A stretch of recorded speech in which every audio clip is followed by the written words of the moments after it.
Hello everyone, I'm Tracy Derwin, and in today's video, I'm going to be doing a deep dive into the more recent Diddy lawsuit that was filed back in March and how it relates to John Pelletier, or the Maui police chief. So I'll do a little bit of about the lawsuit and then go into how things in Maui have been reacting. So I'll show a picture here. This is just the cover sheet of the complaint, and the plaintiffs are Ashley Parham, Anna Jane, and John Doe. And a number of people here are named as the defendants. And John Pelletier, with the kind of pointed out right there, is included in this.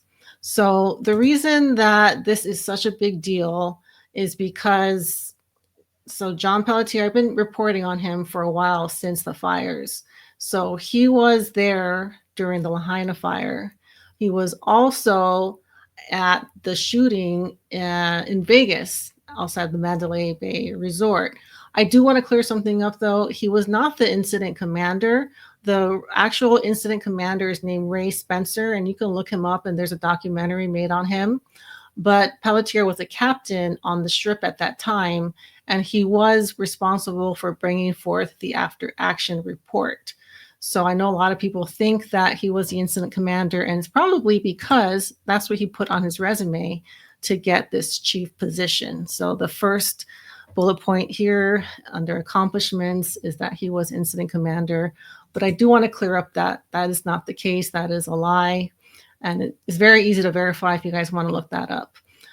Okay, and I'll show a picture of the part that Pelletier is identified right here. And I will say the left photo with Diddy and the arrow pointing to that man that is supposedly John Pelletier. I don't love that picture. It's not the best. You know, I'm not fully convinced that that's him. It very well might be. I'm just not really happy with that as being the best picture that they can get with them together. Also, it doesn't necessarily mean that he was there providing security for Diddy. He could have been there doing something else. So I do want to point that out. Okay, so let's get into what has happened since this complaint has been filed. And it was filed in California, the district court in Northern California. These crimes that are mentioned took place in Northern California and in Vegas. At the time, Pelletier was a captain in Vegas, and this was 2018. So it's been 7 years since these events happened that are in this lawsuit. So shortly after this complaint was filed, Mayor Bisson did write an official letter to the police commissioners to put Pelletier on leave until an investigation can be done. So here's the letter right here, and I've shown this in my previous video. So since this was put out, the commissioners met, and 7 of them unanimously decided or voted to keep him in his position. So he will not be taking leave. He's not fired. Nothing is changing as far as the leadership with MPD. That is very risky because later on, if we do find that he is officially guilty of all these charges, you know, in hindsight, you're going to look and see that he was a chief for a long time after it was publicly known that he was affiliated with such serious crimes. And I'll go into that shortly. I'll show this is the report that all of the commissioners did not vote to put him on leave, every single one. And there were 7 present at that time. Okay, so I'll show this lawsuit a little bit. If you guys want to see the full 87 pages, if you want to read it, I'll link the document in the description. Just a trigger warning, it is very explicit. It describes in detail very horrific crimes. And the role that Pelletier allegedly played is he was the I guess, the cleanup artist or the person that made these problems go away so that the um, these people that committed these crimes were not officially charged. Okay, and here is the part that describes how he was falsely posing as a Contra Costa sheriff. He told the plaintiff after a number of the defendants essayed her, and she called the sheriff or the police. She called law enforcement, and he basically told her to, no big deal. Didn't send her to the hospital. Didn't take her to, whatever it's supposed to happen. That didn't happen. He basically left her there, and she had to stay overnight where the SA took place. I believe she was under the influence of some mind-altering drugs, but she was not treated like a victim. And he also was, okay, this is something else. He was also seen giving a envelope to the neighbor who witnessed some of this. So the essay happened in one residence, and then a lot of things took place after the essay, and then she went to a neighbor's house. So that neighbor, from what it seems in the complaint, that he was paying that neighbor off to not say anything.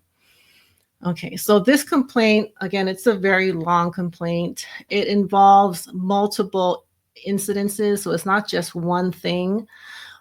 He is mentioned in both instances. So there was a gang essay, he was involved with that, and then there was a kidnapping complaint with the John and Jane Doe, and they were taken from Vegas, transported to California, I think, and my understanding is they were being trafficked and sold for large sums of money. I will say, though, the fact that the John and Jane Doe are not coming forward with their identity does kind of weaken their case, because there is a complaint that was kicked out in New York where John Doe made a complaint, and the judge said that if you're not going to come forward with your real name and your identity, that they're not going to take the case. But there is one person, Ashley Parham, that is publicly identifying herself. I'll point out a couple of problems that I have, and that's one of them, the fact that there are two that are not identifying. The John Doe it says here that he is familiar with the defendant Diddy through the music industry, and that John Doe was a plaintiff against Michael Jackson for an essay that I had to bleep that out because it might get censored as a minor. So that does kind of give me a little pause that this person was suing Michael Jackson for crimes, and then now he's suing Diddy for crimes, but that very well might be the case. But it just, I saw that and I thought it was a little suspicious. But these crimes that are in, and this is a civil case, so I'll go a little bit into the federal case. Now, there's a lot of information, you guys. I've been trying to get as much as I can and be able to present it, but there's just a lot that I'm just not going to be able to explain regarding the federal case, but I'll touch on that a little bit. But this one, the one that Pelletier is mentioned in, is a civil case, so they're basically asking for money through this complaint. And Pelletier has said that he's kind of passed this off as this is a nothing. Anyone can file a civil suit, and it's kind of true, but he hasn't been served. So when time went by and he wasn't served, I did start to lose hope that anything was going to happen. However, I did get some information from Jeni. I'll mention her page in a little bit, but what happened is, the attorney, her name is Ariel Mitchell. She's located in Miami. She's the one that put this complaint together. And there was some kind of amendment that was made, and it kind of delayed the time frame that the courts have to serve these defendants. But we kind of did the math, and it sounds like June 7th is about when he should be served by, including the other defendants. So time will tell if that happens, but that's how it's supposed to, that's what's supposed to happen. A little bit on the federal case. So Diddy is behind bars. He was arrested in September of 24, and the FBI is seen at his multiple homes collecting evidence. And it looks like he's done. Like there's just way too much for Diddy to be let out. And he's been denied bail at least 3 times. So he's been locked up for about 5 or 6 months now. And what makes the federal case kind of significant as far as how it relates to Pelletier is Diddy is charged with a federal RICO. He's indicted for a RICO charge. So please excuse me, I'm not an attorney, but from what I understand, RICO or racketeering allows the courts to persecute the entire organization. So it's used in the cases of the mob and gangs, organized crimes. So that would allow the courts to include Pelletier because he is allegedly part of this operation that Diddy was leading, potentially leading. I'll get to that in a little bit. So that is promising. I do think he will get served. I don't know if this complaint that I just showed is going to go to court. There might be some kind of payout, but I know Diddy has been served with a lot of civil cases. Now that he's behind bars, a lot of people are coming out and reporting the crimes that he committed. So I don't know how that is handled, but the federal case is scheduled to start on May 12th. So that's coming up. That's in a few weeks. I don't know if that's going to happen because it has been kind of delayed, and it might be delayed again because these high profile cases often get delayed because his attorneys, he's got some really high powered attorneys. They can file to get more time to kind of better prepare for the case. They can do mock juries, which I'm sure they're doing already. And they're going to probably want more time to make sure their case is as solid as possible.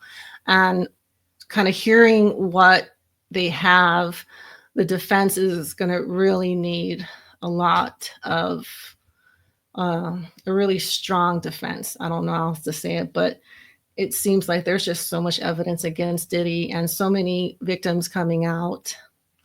Okay, so the question also that I've been kind of wondering, and I don't know if we're going to get an answer in my lifetime, but why now? Like, why is Diddy getting arrested, and why is all this evidence coming out now after so long? I mean, he's accused of doing these things for like 20 to 30 years. Okay. And he hasn't really gotten into trouble, not this kind of trouble. And we're talking essays against men, women, and children, caught on video in many cases, just some really, really sick things. So, he's been getting away with this for so long, but now he's not.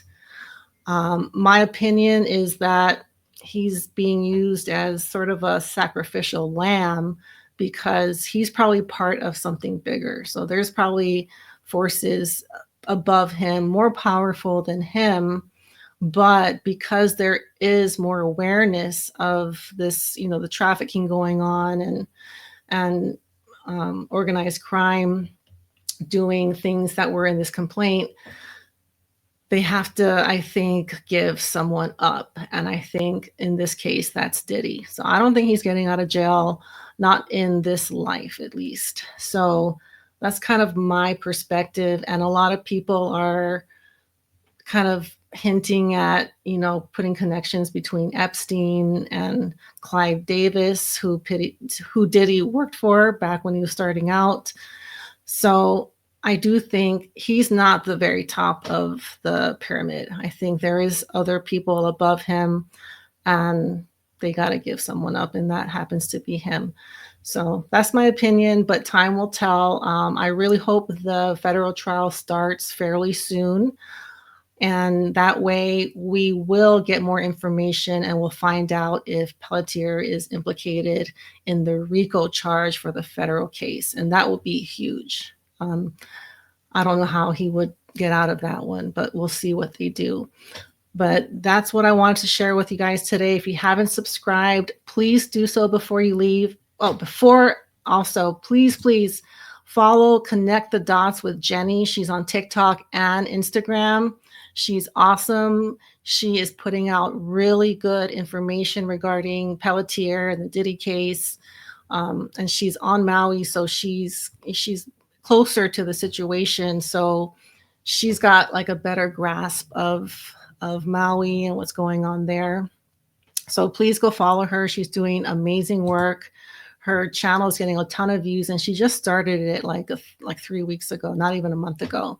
So I did want to share that. But please subscribe here if you haven't yet, and like, comment, and share this video so we can let as many people know what's going on. Because if people like us and people like you don't do anything, these types of crimes will just continue, and people that are guilty will never pay for their crimes. So that's going to do it for today. Thank you guys so much for being here, and I'll see you all soon. Bye.